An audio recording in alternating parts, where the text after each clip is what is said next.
Hello and welcome back to Bear News. I'm Andrea Grajeda. There's been a lot happening on campus this fall, from UNC's hockey team to our annual drag show. Bear News will take you through the latest UNC events. I'm Catherine Stala. To start us off today, Bear News reporters Cynthia Cortez and Kelsey O'Hara went to test drive electric cars. It isn't always easy for college students to be environmentally friendly, and sometimes doing things like turning off lights or taking shorter showers doesn't feel like enough. Northern Colorado Clean Cities is one organization that's helping everyday citizens lessen their carbon footprints. Recently, they've been working to educate Greeley residents on one surprisingly accessible green option: electric vehicles. We are here at the Greeley Farmers Market Ride and Drive, where electric vehicle owners and enthusiasts have gathered to educate Greeley residents about electric vehicles.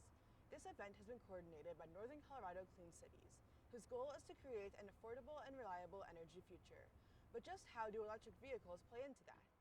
My name's Diego Lopez. I'm the Executive Director of Northern Colorado Clean Cities. Been with Northern Colorado Clean Cities for about 4 years, but it's a 25-year nonprofit. And I'm Skylar. I'm the Communications and Marketing Coordinator for Northern Colorado Clean Cities. I've been with the organization for about 4 months now. One reservation that many Greeley residents have about switching to electric vehicles is how difficult it will be to actually buy one. But the process isn't as hard as many think. So the technology is here and tested, it's reliable, and most importantly, what we're really wanting to drive home is that it's equitable and affordable. Because modern electric vehicles look so similar to gas-powered cars, many don't realize how many are actually out on the road. A lot of people see electric vehicles as just being Teslas, which are awesome cars, and we love them, but a lot of car manufacturers are coming out with new models of EVs, and so they're really just coming more into everyday life, which I think a lot of people don't realize. And driving an electric vehicle does more to help the environment than you might expect. You can see we have 1 gallon of gasoline here, which weighs 6.7 pounds, and it produces 19 pounds of CO2. So this 1 gallon of gasoline produces this amount of CO2, which is really crazy and something that I personally hadn't really ever imagined before. So how do you know if an electric vehicle is right for you? The biggest question, if you're thinking about getting an electric car, 2 questions to ask yourself. Do you drive less than 200 miles a day? Can you plug in at home or work? If you say yes to both of those questions, unless you need 7 or 8 seats or something, then an electric car will definitely work for you. To learn more about Greeley's energy plan, go to greeleygov.com/EAP. Reporting for Bear News, I'm Kelsey O'Hara. If you want to learn more about electric vehicles or other ways to reduce your carbon footprint, visit northernCoCleanCities.org. Despite the summer's Tour de Fat being canceled due to COVID, the fun didn't stop in Fort Collins. The annual Tour de Corgi took place. Many gathered to watch as the army of corgis walked in costumes on October 2nd. The tour started at Civic Park and went around Old Town, meeting at the south end of Civic Park. This event has been taking place in the fall for 7 years, and this year the proceeds went to benefit 4 Paws Pet Pantry, Colorado Corgis and Friends Rescue, and Wyoming Dachshund and Corgi Rescue. The event usually hosts a costume contest in person, where the corgis can show off their fun and unique outfits. Since the Delta variant is still prevalent, contestants were able to submit their entries for the costume contest on Instagram under the hashtag TourDeCorgi2021. Any type of costume could have been submitted, but this year's theme was Back in the Saddles.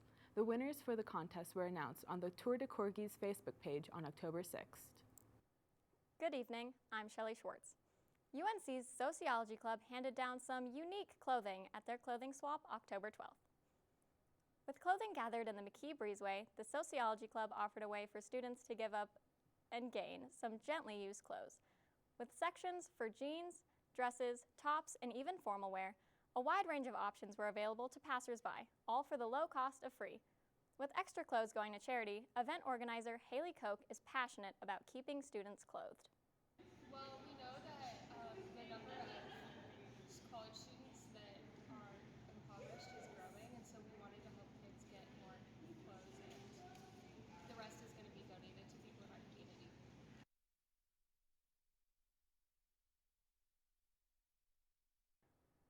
While there are no plans for a repeat of this event, the GSRC will host another clothing swap on Friday, October 29th.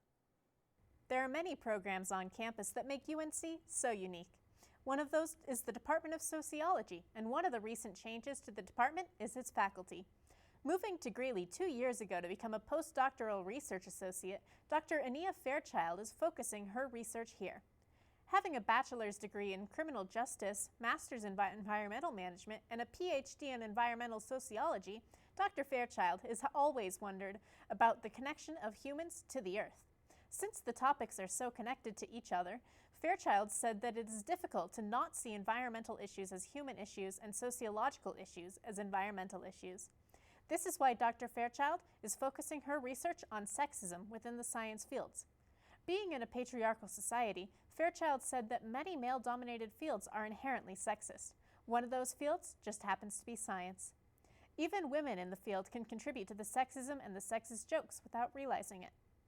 Dr. Fairchild says that it's important to check yourself and others when you hear or think about making those jokes.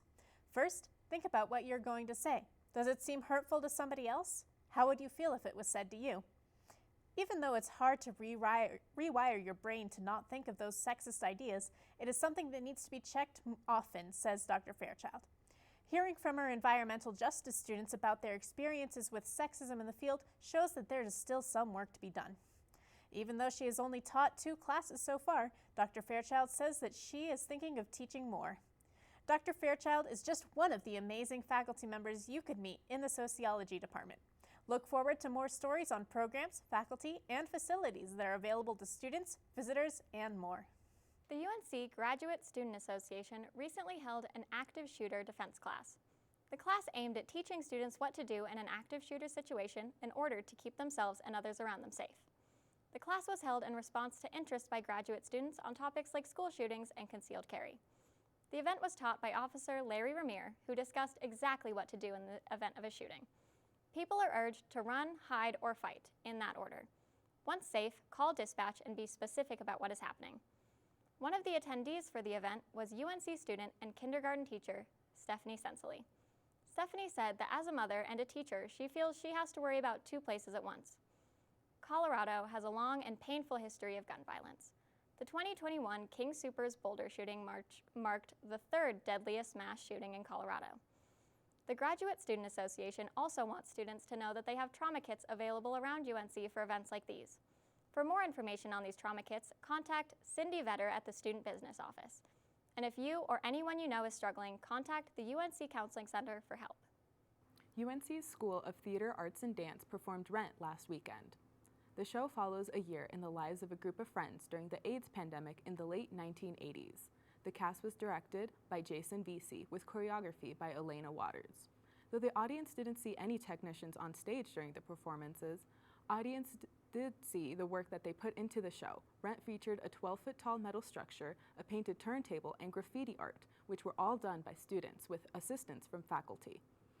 Rent was an accumulation of many months of hard work by the production teams, technicians, and actors. Though Rent is over, theatergoers won't have to wait long for another show, as the School of Theater, Arts, and Dance will perform Sweat in mid-November. For more information about shows at the School of Theater, Arts, and Dance, head to www.arts.unco.edu/theater. Spectrum's annual drag show returned after a 1-year hiatus, and students were excited to continue the tradition. Both student and professional performers took the stage, offering a blend of classic routines interspersed with Q&A sessions and personal stories. Denver drag queens Jessica Lahore and Crystal hosted the show with a blend of comedy and camaraderie. DJ. Thank you for being brave. So we started from the bottom, now we're here. Alumni performers Zamora and Sonia Rita returned to UNC with experience and advice for new drag performers. Get out there. There's drag beyond the UNC show. This year, the drag show was live streamed to Facebook with an archived link available at UNCO_Spectrum on Instagram. The annual drag show serves as a fundraiser for Spectrum's Queer Prom in the spring. If you're interested in Greeley's drag scene, shows are frequently hosted at Patrick's Irish Pub, including an all-ages event at 3 p.m. this Halloween. UNC's club sports are a draw for many, and as hockey continues through its season, spectators of all sports love to go support the Bears at the Ice House. All of the sports at UNC give great opportunities for students to play whatever sport they are interested in, and there is especially a lot of interest in UNC hockey. The Bears hockey team plays against CU, DU, Wyoming, CSU, and Metro in the Big Mountain Hockey Conference. There's a large amount of work that is put in for a home game night, from ice prep with the Zamboni to warm up and practice for the players to get used to gliding on the rink, as well as practice shooting goals. The Bears hockey team has a great fan base, and putting on a game is a sort of production for the managers and team themselves. Although they have played hard this past weekend, the Bears did not get the win against Metro. This weekend, the Bears will be away in Dallas, Texas, and the next game at home will take place on December 3rd, with a big stretch of away games for the month of November. Find more about all UNC sports, including clubs, here on Bear News. Halloween weekend is coming up, and if you want to go out, be responsible about it.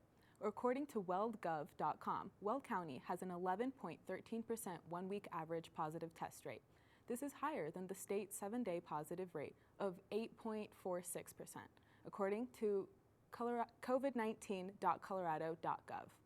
According to weldgov.com, 60.4% of Weld County residents over the age of 12 are vaccinated. 58.3% of Greeley residents are vaccinated, based on data reported by Weld County. The CDC recommends you wear a mask indoors and to consider wearing a mask outdoors if the area is highly crowded. UNC will have a mobile clinic this Halloween weekend, on Saturday from 10 a.m. to 6 p.m. in Nottingham Field, and on Sunday from 10 a.m. to 4 p.m. south of Campus Commons. The mobile clinic will be offering vaccinations and booster shots for Moderna, Pfizer, and Johnson & Johnson shots. The mobile clinic will also be offering flu shots. It will be free and open to UNC students and community members. And don't forget to bring your vaccination card so that it may be updated. Have a fun, safe, and responsible Halloween weekend. UNC celebrated homecoming in style with the return of our traditional bonfire Friday, October 8th. After a year without football, parties, or bonfires, UNC students and alumni were ready to return to in-person events for homecoming. The bonfire was organized by UNC's Residence Hall Association and featured performances by the Pride of the Rockies Marching Band and UNC Sugar Bears.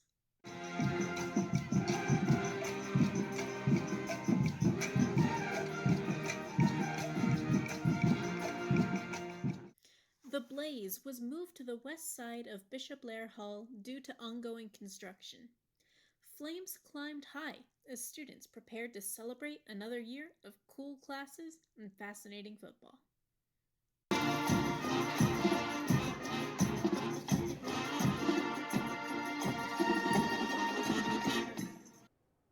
With the return to in-person events this year, students will be able to enjoy all their favorite activities once again.